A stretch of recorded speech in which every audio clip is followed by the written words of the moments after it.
Dans cette vidéo, nous allons parler de Faker.js, une librairie JavaScript très intéressante puisqu'elle nous permet de générer des données pour nos bases web ou pour notre site internet. Donc pour pouvoir l'utiliser, nous allons sur le site GitHub et récupérer la dernière version ici.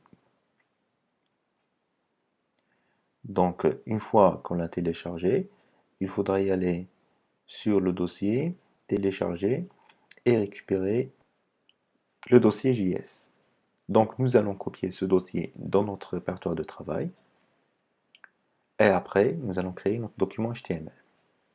Alors il s'agit donc d'un document HTML que nous allons appeler Faker.js et nous allons inclure notre script.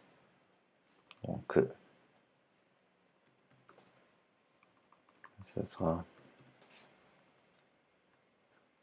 js faker.js et nous allons avoir besoin aussi de jQuery. Donc jQuery est inclus dans la lib qu'on a téléchargée. Donc ça sera script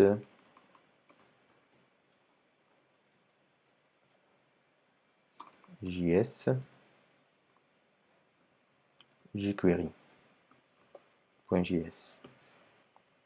Voilà. Donc ensuite, pour pouvoir l'utiliser, nous allons créer un bloc div.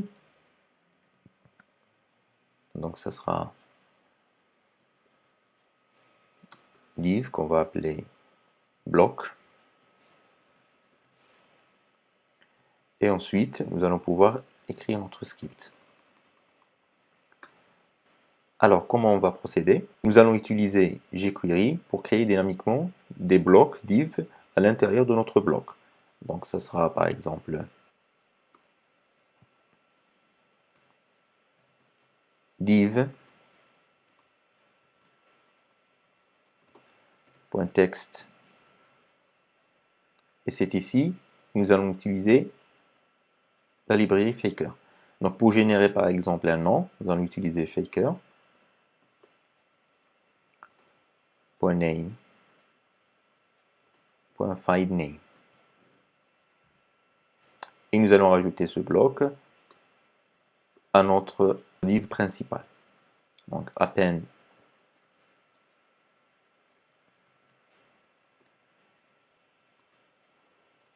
bloc.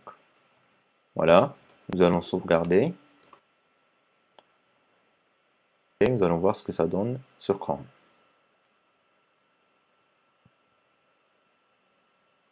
Donc voilà, là il nous a généré un nom et un prénom aléatoires. Si nous voulons générer une adresse email, nous allons donc utiliser la même structure, nous allons rajouter une div et nous allons mettre ici internet.email. Si on y actualise, voilà, nous aurons donc nom, prénom et une adresse mail. Plus intéressant encore, si nous voulons créer une photo de profil, alors dans ce cas-là, nous allons utiliser image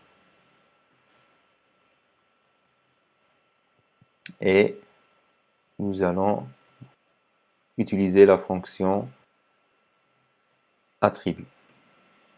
Donc il faudra se préciser la source de l'image.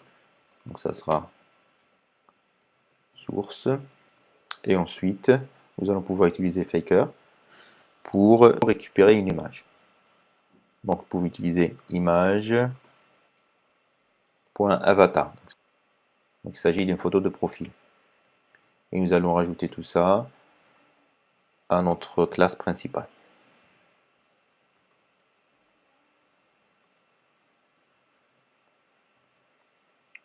Voilà, on enregistre, on actualise, et voilà, nous aurons ici une image d'avatar. Si on actualise encore une fois, nous aurons un autre nom, un autre email et une autre image.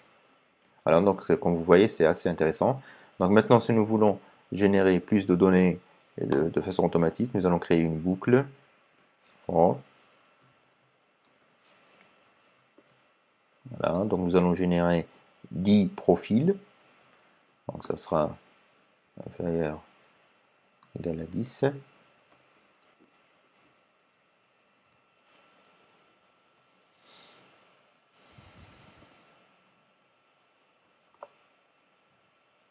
Voilà, on enregistre, on actualise, et voilà.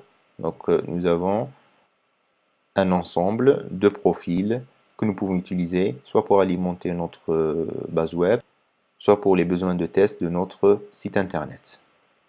Alors, il existe d'autres fonctionnalités que vous pouvez aller voir directement sur le site GitHub. Par exemple, on peut changer la langue ou utiliser plein d'autres fonctions, qu'il s'agisse d'adresse ou de commerce, et ainsi de suite.